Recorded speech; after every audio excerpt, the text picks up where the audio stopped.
अच्छा नहीं मतलब शुरू से आप बताएं. So, middle-aged male lying comfortably on the bed, and patient is pale, and IV cannula was on both upper limbs, and patient has superficial edema on bilateral lower limbs, and there was no spider angioma, bulbar ये edema. सिर्फ positive findings Positive jaundice. Patient has jaundice and pallor, jaundice, pallor, and peripheral edema of the bilateral limbs. Anything else? Thin, lean, emaciated patient. Okay. और कुछ? That's it. That's it. So, did you find any ascites in the No. patient? No, sir. Did you check for shifting dullness? I checked for the ascites, but the How did you percussion check? note there was no dullness.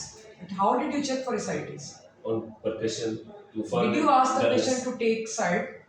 No. Did anyone see कि he did shifting dullness of fluid through? So what about the umbilicus? Umbilicus was everted. So what does that indicate? That does indicate that patient has any fluid in Yes. the nomen, but the findings So were this not was the thing suggested. you missed. So if we consolidate our findings again, patient was having jaundice, patient was having pallor, patient was having ascites, and patient has got pedal edema. Yes. So what differential diagnosis comes in your mind with all this? CLD, chronic liver CLD. disease. Okay. So how would you confirm, or what other things you should have examined to confirm that whether it is DCLD or not? What other things in relevant examination you should have seen? Manifestations of cirrhosis I would have checked, What? like caput medusae, gynecomastia. So did you palpate gynecomastia? So this is I the thing. did check on. But you have to palpate it. You have to palpate for the disc. What else you missed as far as CLD is concerned?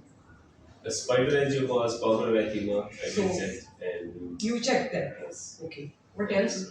peripheral edema, abdominal distension. What about this? This is the way you check clapping tremor, not Yes. this. Right. आपने इस तरह करना है, अपनी elbows को extend करवाना है उसकी पेशेंट की, उसके बाद इसकी रिस्ट्स के ऊपर आपने ऐसे मूवमेंट करनी है, फिंगर्स को आपने फैला लेना है, और उसके बाद आपने देखना कि ऐसे होगा तो वो फ्लैपिंग ट्रेमर होगा. Right. ठीक है? Did you check for axillary loss of hair? I mean loss of distribution of male hair, chest के ऊपर या उसके ऊपर axilla के ऊपर? Not axilla, but I did check on the So chest. his hair distribution was normal. No, he did not have any hair distribution. So wasn't that a positive finding which you should have mentioned? Yes.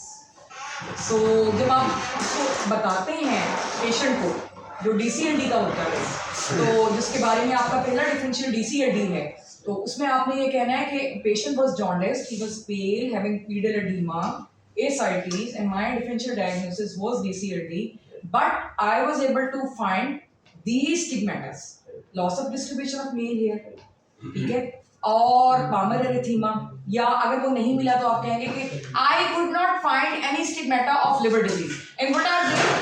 Amir Hamza. सबसे पहले Starting from the hand. Dupuytren contracture, palmar erythema, IV needle marks, tattoo marks. That is not a stigmata of liver disease, but that can show you कि ये route of transmission हो सकता है viral hepatitis का. Then you come up. यहाँ पर आप axilla को देखें, जेबीपी को देखें, क्योंकि एसाइटिस की एक इम्पोर्टेंट कॉज जो है वो कार्डियक फेलियर भी है, ये कार्डियक सिरोसिस भी है. ठीक है, साथ ही आप चेस्ट पर आ जाएं. अगर आप इस तरतीब से चलेंगे, विल नॉट मिस एनीथिंग ना. यहाँ से शुरू हो रहे हैं, पामर एरिथीमा देखा आपने, फिर उसके बाद इधर आ जाए IV needle marks, tattoo marks, फिर इधर आ जाए एक्जिला को देखा, फिर इधर आ जाए चेस्ट को देखा, इधर स्पाइडर एंजियोमास को देखा, गायनेकोमेस्टिया के लिए पल्पेट की डिस्क, फिर ऊपर नेक पे आ जाए, नहीं फिर नेक पे आए ना, उधर जेबीपी देखें, फिर उसके बाद फेस पर आए, फिर एनीमिया देखें, फिर जॉन्डिस देखें, ओरल कैविटी देखें, ठीक है, फिर पीडल एडिमा देखें. दिस इज नॉट रिकमेंडेड कि आप पेशेंट को पहले लिटाएं, फिर उठाएं, फिर लिटाएं. सो जो काम भी आपने करना है बिठाने वाला वो फिर इन द एंड रखें. यूके में तो वो बिल्कुल इस चीज़ को पसंद नहीं करते कि आप जो है पहले उसको लेटा हुआ है, फिर उसके बाद आप उसको उठा रहे हैं जबकि पेशेंट इज वेरी फ्रेल, फिर उसको लिटा रहे हैं. सो ये नहीं करना आपने एंड में करना है. आप ऐसे बिठा के इसको कर क्या रहे थे? Lymph nodes check. Lymph nodes check. So तो जो होस्ट था वो तो अब आएगा. सॉरी मैडम, वो पेशेंट सी अच्छा, anyways, so coming again, your first differential diagnosis was DCLD Yes. with no stigmatas of liver disease. Is it Yes, so? some You found some, and what were they? jaundice and Jaundice is not a stigmata of chronic liver disease. Jaundice काफी चीजों में हो सकता है, haemolytic anaemia में jaundice हो सकता है, फिर उसके बाद आपका कार्डियक सिरोसिस में जॉन्डिस हो सकता है, फिर आपका एक्यूट हेपेटाइटिस में जॉन्डिस हो सकता है, लिवर एब्सेस में जॉन्डिस हो सकता है, हेपेटोसेलुलर सीए में जॉन्डिस हो सकता है. There are so many causes. Drug induced hepatitis हो सकता है. सो ये जॉन्डिस नहीं है. कौन-कौन से हैं? loss of ear distribution. maybe testicular atrophy. आपको अगर नहीं चेक कर सकते थे आप, इन द एंड आपको कहना चाहिए था कि I would like to see the genitalia for hair distribution and testicular atrophy. So are we clear about stigmatas of liver disease now? Yes, Or we are not? Dupuytren contraction again मैं आपको बता दूं. Palmar erythema, flapping tremor में भी, वो भी वैसे uraemia वगैरह में आ जाता है और सीओपीडी में भी आ जाता है. Needle marks, tattoo marks, axillary hair, chest hair, gynaecomastia, JVP, ये pallor, jaundice, oral cavity, pitting oedema. I would like to see the genitalia. ठीक है जी, ये आ गया. What next? Malignancy, which malignancy? hepatocellular carcinoma, So did you find liver? Yes, liver was lost. You didn't mention in your positive findings. Did you? Yes. Did he mention? It was liver. Did he mention the liver? क्योंकि अगर कोई liver को mention, अगर liver को कोई mention करता है ना, तो वो अकेला ये नहीं बताता कि हेपेटोमेलिया है. वो फिर ये भी बताता है कि उसका एज कैसा था, वो टेंडर था, उसका स्पैन कितना था, वो रेगुलर था या इरेगुलर था. तो मुझे ऐसी कोई बात सुनाई नहीं दी. ठीक है. So was liver enlarged? Yes, liver was क्या enlarged. span? I could not check the span. लेकिन but अंदाजन yes, fingers. finger wise, 5 fingers. 5 तो ये तो fingers. बहुत ज्यादा ह्यूजली enlarged है ना. तो that goes against DCLD. So the shrunken liver हो. तो या तो ये DCLD की कॉम्प्लिकेशन हो गई या ये कुछ और है. ठीक है. तो उसके लिए फिर आप रिलेवेंट एग्जामिनेशन में क्या करेंगे for any malignancy? Hepatocellular carcinoma, or it is there chance of having any other malignancy? Cholangiocarcinoma, Cholangiocarcinoma, or what else? head of pancreas, pancreatic See carcinoma. pancreas. See a gallbladder, maybe. Yes, maybe. liver abscess. Liver abscess. तो उसमें साइटिस होगी? No. नहीं होगी ना. No. इतना wasted भी नहीं होगा patient. Yes.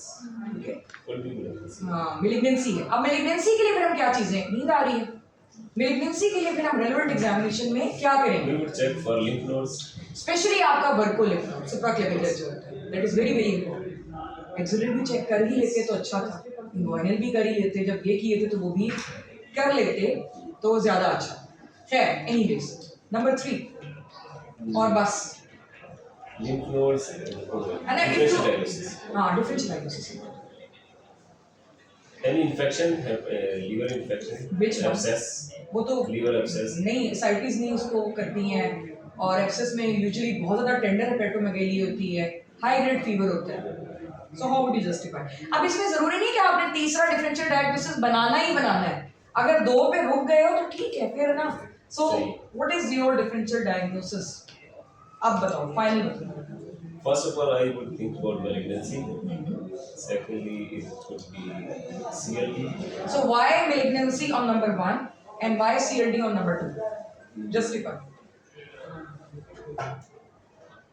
Malignancy because due to emaciation of the patient. Patient is emaciated, lymph nodes were not palpable, but I was unable to check the axillary and other lymph nodes. What things go in the favor of malignancy? एक आपने कहा emaciated था. What else? Age. Maybe. और hepatomegaly. Hepatomegaly. DCLD में तो hepatomegaly नहीं होगी. Usually DCLD में नहीं होती है.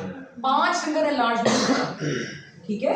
सो ये चीजें जो है वो आपको बता रही हैं कि शायद ये हेपेटोसेलुलर सीए है over the background of DCLD. सो मेरे ख्याल में जहाँ तक मेरा दिमाग काम करता है कि आप इसको इस तरह से रिप्रेजेंट करेंगे इन योर शॉर्ट केस. कोई पता नहीं होता आपका MD का इम्तिहान भी ना देना पड़ जाए, क्या पता. तो इसलिए उसमें इस तरह से पूछा जाता है कि फिर अब आपका कंसोलिडेट जो डायग्नोसिस है वो क्या होगा. आप मेरे ख्याल में, अगर मैं आपकी जगह हूँ तो मैं ये कहूँ कि it might be hepatocellular CA over the background of decompensating liver disease. Next question जो examiner पूछेगा वो कहेगा how would you investigate this patient? I would investigate this patient by doing alpha-fetoprotein. Specific CT investigations. I like specific non-invasive investigations first. So specific non-invasive investigation. Alpha-fetoprotein, CT abdomen, triphysic. Alpha fetoprotein और कौन कौन सी conditions में raised आता है? मीर हमजा, बाबर, लईगॉन, Ayesha, Hisham. So it is not specific. मुझे specific बताना. CT triphasic abdomen. पहले अल्ट्रासाउंड तो करा लो. उसमें देखो पहले आप ये बिल्कुल वही बात है, एक्सरे कराया नहीं या सीटी करा लिया. अल्ट्रासाउंड तो करा लो जो हैंडी है, उसमें आपको हो सकता है कोई फोकल डिफेक्ट्स मिल जाएं, कोई लिम्फ नोड्स मिल जाएं, तो पहले नंबर पे अल्ट्रासाउंड है, देन आफ्टरवर्ड्स सीटी है. ठीक है. और अल्ट्रासाउंड पे आपको ये भी पता चल जाएगा कि डीसीएलडी है या नहीं है, कोई साइटिस जेट ब्लैक कलर की, portal vein dilatation, irregular margins of liver, splenomegaly, ये सारी चीजें हैं जो कि आपको अल्ट्रासाउंड पे मिलेंगी.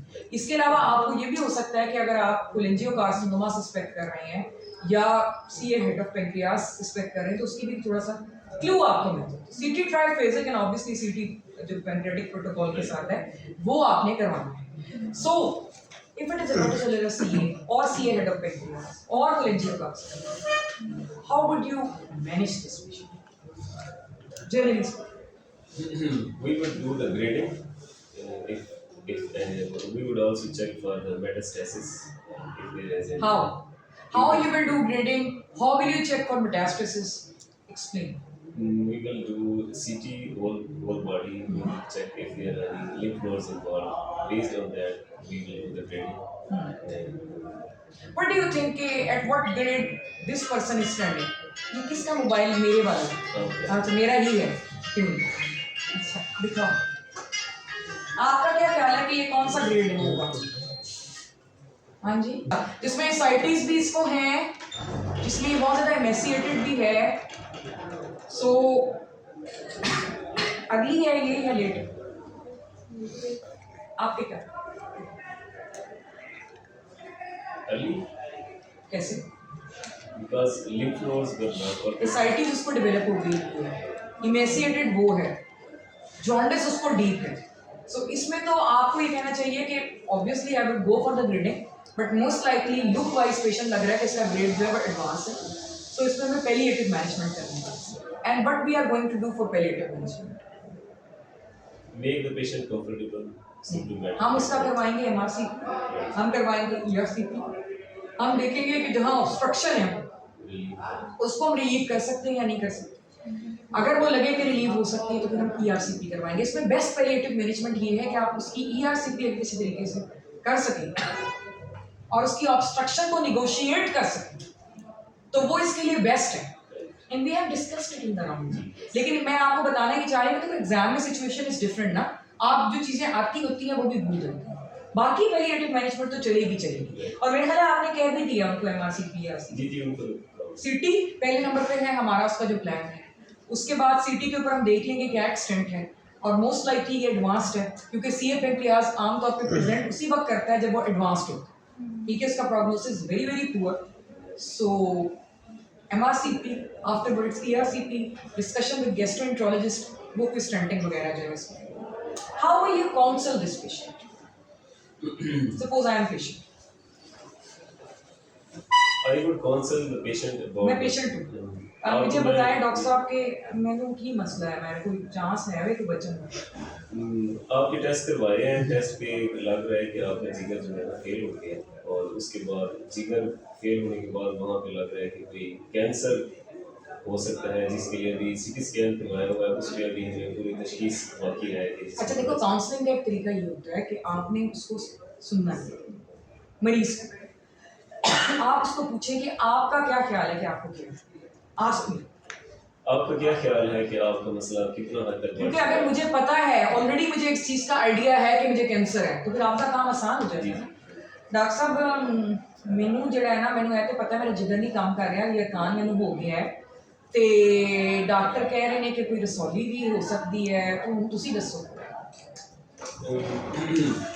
शक यही है कि रसौली हो सकती है. उसके लिए जो आपने कुछ टेस्ट करवाए हैं तो उसकी अभी कंफर्मेशन नहीं है हमारे पास, तो टेस्ट अभी आते हैं। मैं पंजाबी च बोल रहा तो तुसी उर्दू च बोल रहे हो तो मैंने समझ नहीं कोई ਤੁਹਾਡੀ आ you need to be in the comfort zone of the patient. अगर वो इंग्लिश बोल रहा है तो इंग्लिश में बोलो, पश्तो बोल रहा है तो पश्तो बोलो, अगर वो पंजाबी में बोल रहा है तो पंजाबी बोलो, ठीक है।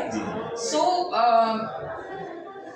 की ख्याल है ਤੁਹਾਡਾ टेस्ट, अगर टेस्ट की रिपोर्ट में रसोली का है तो उस पर फिर आप हम जो जिक्र मेले वाले हैं उनसे कंसल्ट उनसे पूछेंगे कि इसका फर्दर किस तरीके से इसका इलाज किया जा सकता है। हम कोशिश करेंगे कि आपको कम से कम तकलीफ हो और आपकी बीमारी का जो मुमकिन इलाज है उसको। ਤੇ ਇਹ ਤੁਸੀਂ ਕੀ ਵੇਖੋਗੇ ਟੈਸਟਾਂ ਦੇ ਵਿੱਚ ਕਿ ਰਸੌਲੀ ਆ ਗਈ? ਮਤਲਬ ਮੈਂ ਤਾਂ ਸੁਣਿਆ ਰਸੌਲੀਆਂ ਜਿਹੜੀਆਂ ਕੈਂਸਰ ਦਾ ਹੁਣ ਇਲਾਜ ਆ ਗਏ, ਟੈਸਟਾਂ ਦੇ ਮੈਂ ਤਾਂ ਸੁਣਿਆ ਲੋਕਾਂ ਕੋਲੋਂ ਕਿ ਹੁਣ ਕੈਂਸਰ ਜਿਹੜਾ ਉਹ ਕਾਬਲੇ ਇਲਾਜ। ਟੈਸਟ ਦੇ ਵਿੱਚ ਦੇਖेंगे कि टेस्ट ਦੇ ਵਿੱਚ देखिए जी जबरदस्त सराइकी बोल ले, मुझे आती है। टेस्ट में देखेंगे कि आपका जो सराइकी बोल ले, आई वांट टू लिसन जी। ਟੈਸਟ ਵਿੱਚ ਦੇਖ ਸਕ ਕਿ ਜਿਹੜਾ ਕੈਂਸਰ ਹੈ ਉਹ ਜਿਸਮ ਦੇ ਵੀ ਇਹ ਹਿੱਸੇ ਦੇ ਵਿੱਚ ਤਾਂ ਨਹੀਂ ਫੈਲ ਗਿਆ। ਤੇ ਫਿਰ ਫੈਲ ਗਿਆ ਤੇ ਬਾਅਦ ਕੀ ਹੋਏਗਾ? ਫੈਲ ਗਿਆ ਬਾਅਦ ਕੀ ਹੋ ਸੀ? फैल गया तो मतलब होना जरा इलाज है वो मुख्तलिफ होता है। उन्होंने कोशिश की गई है कि इसको कम से कम तकलीफ की वजह वाली बीमारी कंट्रोल में चल जाता है। शुआओं में लग सकते हैं, टीके भी लग सकते हैं। ਤੇ ਕੋਈ ਬਿਹਤਰੀ ਆਉਣ ਦੇ ਵੀ ਚਾਂਸ ਹੁੰਦੇ ਨੇ? बिल्कुल बीमारी को ख़त्म नहीं किया जा सकता है, लेकिन ये कि थोड़ा ज़्यादा कंट्रोल करके तारी दर्द को कम किया जा सकता है। ਮਿਹਰਬਾਨੀ ਡਾਕਟਰ ਸਾਹਿਬ, ਅੱਲਾ ਤੁਹਾਨੂੰ ਜਿੰਦਾ ਰੱਖੇ। ਮਿਹਰਬਾਨੀ, ਅੱਲਾ ਬੰਦ ਕਰੋ।